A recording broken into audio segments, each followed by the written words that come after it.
I'm honored to bring Michael Nankin. He's a good friend, he's an amazing director, and I'm going to rattle off, by reading this paper, some of his credits. He's not only directed, but he's a writer and producer. Over 30 titles, including Picket Fences, Chicago Hope, Life Goes On, American Gothic, Strong Medicine, Terminator, Battlestar Galactica, and CSI, to name a few. I'm sure. It's naming a lot.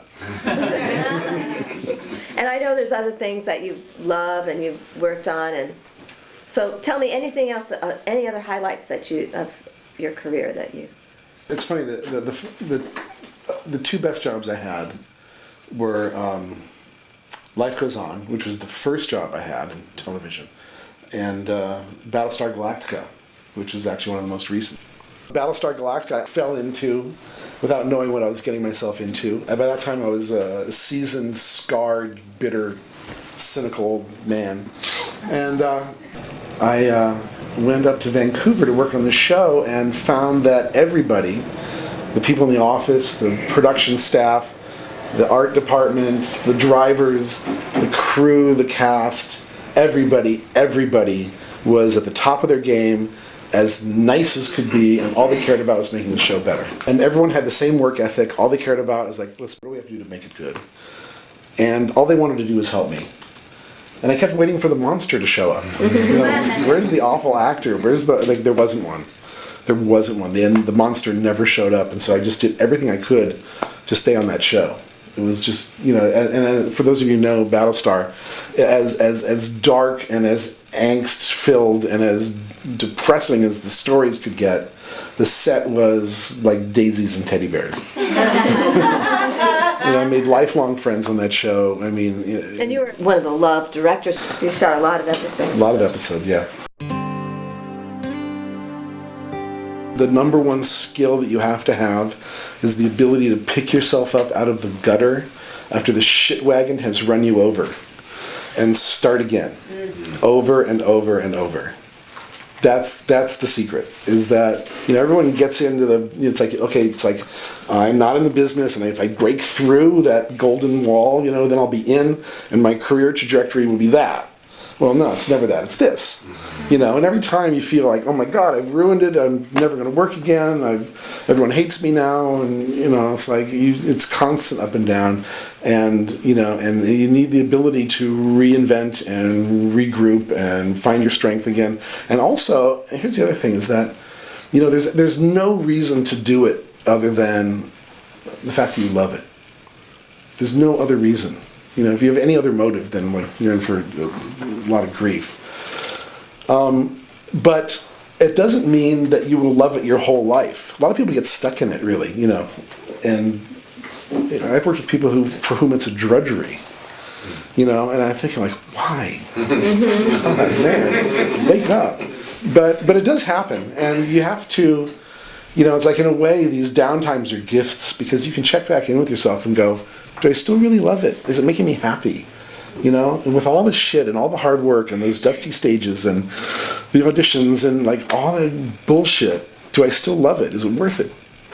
And you know, then the answer is yes. Then, and once you realize the answer is yes, then yes, you can pick yourself up, and it's easy now, because you know you've reinvigorated, you've found the core of it again. You found your love for it. There's another secret, and this is something that it literally has taken me. This is a lifetime journey for me. Mm-hmm. Dispose of your ego. Mm-hmm. Get rid of it as fast as you can. Anything that happens on the set that makes you angry is your ego. Anything that makes you frightened is your ego. Anything that puts you in conflict is your ego. Get rid of your ego. There's no place for it. It is the part of you that will sabotage you every time. Without fail.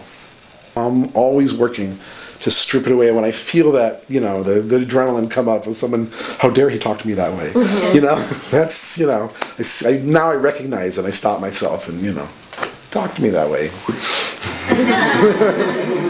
Come on. That's such good advice, and it's so important on every level, for actors, for directors, for producers, to inspire others to bring the best to the work. Absolutely. What do you expect from an actor? to work as hard as I do. And I work really hard. You know, I do a shitload of homework. I do a lot of homework. I read that script over and over and over and over again. And so when you show up, I mean, like the basics, really, you'd be surprised at people who don't even bring the basics. Like, know your fucking lines. Okay, I mean, come on. You know, and understand the scene.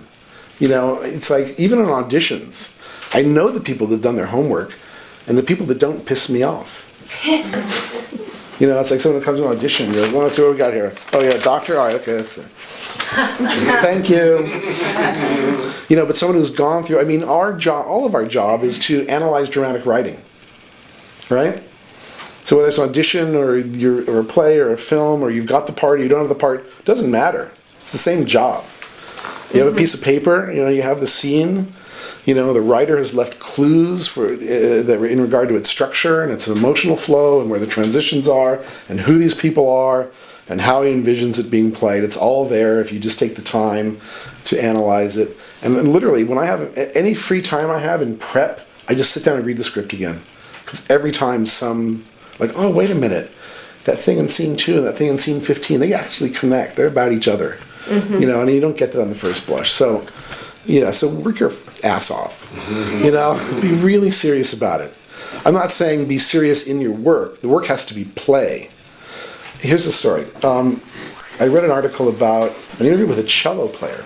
He talked about the concept of rigor and surrender. And he said the rigor is all the homework.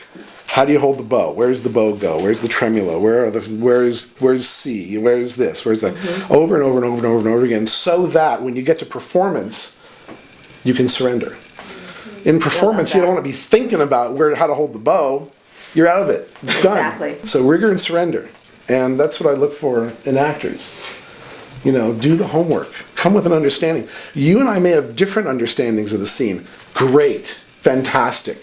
You know, you may have done 15 hours of homework and looked at it one way, and I may have done 15 hours of homework and looked at it another way, but if we both show up with that and leave our egos at home, right? Now we have twice as many ideas, and now we mix and match and find the best, and some new third thing grows out of it that never existed before. What can an actor expect from you as a director? The same diligence and respect for my co-workers and the material that I expect from you. You know, I prep the hell out of a show, but you'll never know it. That's all my private work, which I bring to the set in my back pocket, and I'll basically say, so what do you got? Because I want to see, because I know, I prepped it. I've made that movie in my head. I'm bored with it already, you know, and I can only take it so far. So, you know, I'm greedy for more input. I'm greedy for ideas and feelings and, you know, and that kind of stuff. And you know, it's like, because you never know. You can prep and prep and prep in your house, and you can make videos and all that stuff that we do. But until you get to this, it's like, it's okay, it's Thursday, we're doing scene 48. You know, you had a bad day in traffic. I have a cold. You know, it's like there's all the things that inform where we are at that moment that are entirely unpredictable. But I try to withhold too many decisions until we get there, until we're doing it, because I want all this stuff. I want all this stuff so that in the moment I can, you know, just sort of use, because I find that the creation, the act of creation in the moment is the most exhilarating part of it. Oh, here's a pet peeve: cutting yourself. Never, ever, ever, ever. I don't care if you throw up in the scene. I don't care if you have a baby.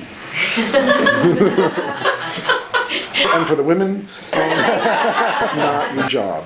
Because if that tells me that you're not in the scene. That tells me you're judging yourself. So how can you be in the moment and we watching it at the same time? That's my job. That's why the director says cut. Because the job of watching it is the director's. If you're watching it, you're not acting. So don't ever cut yourself. So we as human beings are highly emotional people. We're emotional about everything. We're made of emotion. And in order to get along with each other, we've become experts at suppressing our emotions. So we feel 100%, we show 10%. This is what we're used to seeing. And because of this, we've all become Sherlock Holmeses of emotions. We're all geniuses at figuring out what's really going on. And so for a scene, for a performance in film to seem real, it has to try to approximate that, because the audiences are all geniuses at figuring out what's really going on. And if you give them something that approximates reality, which is an actor who is feeling everything and pushing it down and hiding it, that gets the audience involved, because now they're working with you. Now you're just no longer dishing it out. Now it's a tennis game, because they're going, wait a minute. He's lying. I know. And now they're smiling and they're engaged, and that's where you want them.